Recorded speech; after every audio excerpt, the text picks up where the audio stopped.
नमस्कार दोस्तों, भारत दर्पण के इस प्लेटफॉर्म पे मैं रवि मिश्रा आपका हार्दिक स्वागत और अभिनंदन करता हूं। दोस्तों, पिछले एपिसोड में बात की थी हमने बिहार चुनाव के बारे में, पवन सिंह के बारे में और ज्योति सिंह से उनका विवाद और बिहार चुनाव के बारे में भी बात की थी। अभी हम लोग दोस्तों बिहार चुनाव पे बात कर रहे हैं। आजकल के जो भी हमारे एपिसोड आएंगे बिहार चुनाव पे केंद्रित रहेंगे। दोस्तों, आज बात करेंगे बिहार विधानसभा चुनाव 2025 को लेके। दोस्तों, बिहार चुनाव की बात करेंगे हम, मैथिली ठाकुर की बात करेंगे, बीजेपी का और काफी और भी अन्य पार्टियां जो हैं इनका भी फोकस रहा है। जो सोशल मीडिया इन्फ्लुएंसर हैं या जो भी सिंगर हैं, भोजपुरी जगत में एक्टर हैं, इनको टिकट दिए जा रहे हैं। इनके जो लोकप्रियता इनकी उसको भुनाने का प्रयास कर रही है पार्टियां। बीजेपी इसमें सबसे आगे चल रही है। अभी बात करेंगे मैथिली ठाकुर की। मैथिली ठाकुर एक मशहूर लोक गायिका है जो दिल्ली के नजफगढ़ में रहती हैं। हालांकि इनका परिवार नजफगढ़ में रहता है दिल्ली के, लेकिन ये बिहार के मधुबनी क्षेत्र से बिलोंग करते हैं। और अभी हाल ही में मैथिली ठाकुर और इनके पिताजी ने बीजेपी के राष्ट्रीय महासचिव विनोद तावड़े से मुलाकात की थी। इसके बाद ये चर्चा होनी शुरू हो गई थी कि बीजेपी मैथिली ठाकुर को बिहार के किसी सीट से लड़ा सकती है विधानसभा चुनाव। दोस्तों, बात करेंगे मैथिली ठाकुर के बारे में। मशहूर लोक गायिका है। 2000 का इनका डेट ऑफ बर्थ है और 2025 में 25 साल का उम्र है इनका। काफी अच्छी लोक गायिका है और ये भी देखा जा रहा है कि बिहार चुनाव में इनका फैन बेस जो है सोशल मीडिया पे काफी तगड़ा है और इनकी लोकप्रियता को बीजेपी भुनाने का मौका देख रही है और इनको अपना स्टार प्रचारक बनाने की तैयारी में भी है। प्रदीप तावड़े से मुलाकात के बाद इन्होंने मीडिया से कहा था, मैथिली ठाकुर ने, कि मैं बीजेपी के नेताओं से मैंने बात की, मेरी बात काफी सकारात्मक रही। हालांकि चुनाव लड़ने के बारे में इन्होंने स्पष्ट नहीं किया था, लेकिन आज मंगलवार को बीजेपी बिहार अध्यक्ष के द्वारा मंगलवार को उन्होंने दिलीप जायसवाल के सामने बीजेपी पार्टी ज्वाइन की। दिलीप जायसवाल जी का भी बयान आया था, बीजेपी के बिहार प्रदेश अध्यक्ष हैं। मैथिली ठाकुर अगर चुनाव लड़ती हैं और जीत दर्ज करती हैं तो बिहार की सबसे युवा विधायिका बनेंगी।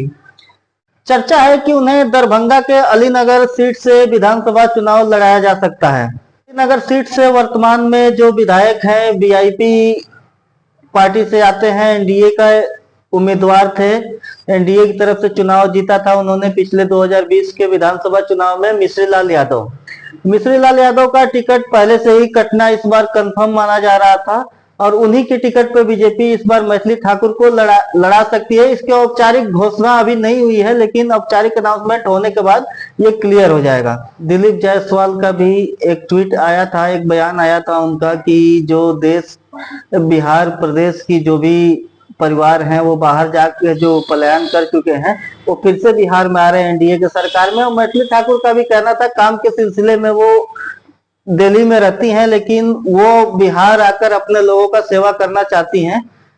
तो ये आने वाला वक्त बताएगा, वो विधानसभा चुनाव जीतती हैं, क्या करती हैं, उसके बाद क्या सेवा करती हैं बिहार के लोगों का और बिहार को कहां तक आगे ले जाने में क्या प्रयास करती हैं। हालांकि उनका जो अलीनगर सीट से जो उम्मीदवारी है ये तय माना जा रहा है, बाकी इसकी औपचारिक घोषणा अभी नहीं हुई है।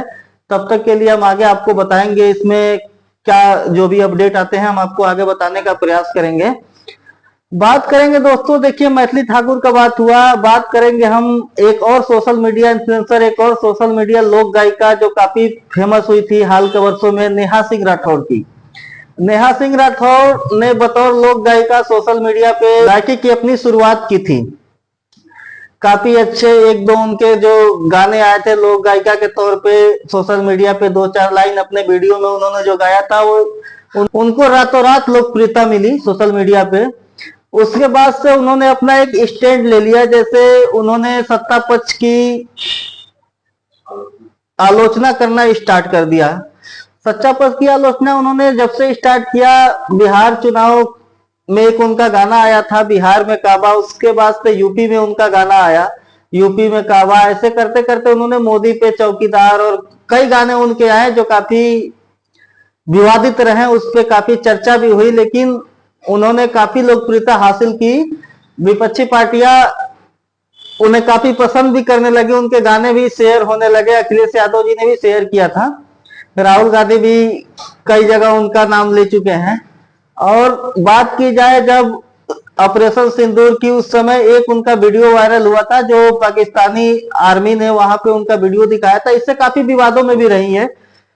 उनका भी स्टैंड था क्लियर कि हमको कांग्रेस से टिकट चाहिए, उनकी मंशा यही थी। खुलेआम कई जगह नहीं कह पाई, लेकिन कई जगह कहा भी कि अगर टिकट मिलेगा तो मैं चुनाव लड़ूंगी। कई पॉडकास्ट में भी कहा गया। एक पॉडकास्ट में शुभांकर मिश्रा जी हैं, जो पूछे उनसे कि आपको अगर बीजेपी टिकट देती है तो क्या करेंगे, तो बोलती हैं कि मैं चुनाव लड़ूंगी, टिकट मिलता है तो, लेकिन कुछ शर्तों पे। लेकिन उनका चुनाव लड़ने का काफी मंशा था। लेकिन कांग्रेस या महागठबंधन से अभी तक ऐसा कोई खबर नहीं आया है कि नेहा सिंह राठौर को टिकट दिया गया है। लेकिन बात करें मैथिली ठाकुर का, तो मैथिली ठाकुर को टिकट मिला है। उम्मीदवारी इनकी बिल्कुल तय है, औपचारिक घोषणा बाकी है, और मैथिली ठाकुर चुनाव में दिखेंगे बिहार विधानसभा में, और बीजेपी के बतौर स्टार प्रचारक भी दिखेंगी। मैथिली ठाकुर का एक स्टेटमेंट आया था कि वो मोदी जी को काफी अच्छे से सुनती हैं। मोदी जी जैसे घंटों बोलते हैं तो उनको 1 या 2 मिनट लगता है, काफी प्रभावित है मोदी जी से। एक स्टेटमेंट उनका ये आया था। और दूसरा स्टेटमेंट आया था कि बीजेपी की जो जहां भी मतलब बीजेपी के नेता हैं, वहां हम अगर जाते हैं कोई अपना स्टेज प्रोग्राम देने या कुछ भी, तो वहां में हमको काफी सम्मान मिलता है। तो 1-2 स्टेटमेंट आया था उनका, पहले से भी बीजेपी की तरह जो झुकाव है वो स्टैंड उन्होंने क्लियर किया था। और आज जो है वो बीजेपी ऑफिशियली ज्वाइन कर ली है। अभी हम दोस्तों इस न्यूज के बारे में इतना ही अपडेट आपको अभी दे रहे हैं। हमारा जो स्पेशल एपिसोड चल रहा है अभी बिहार चुनाव पे, इसके साथ आप लोग बने रहिए दोस्तों। लाइक, शेयर और कमेंट करिए, हमें सपोर्ट करिए। आगे की जो भी अपडेट्स आएंगी हम आपको बताते रहेंगे। तब तक के लिए धन्यवाद, नमस्कार।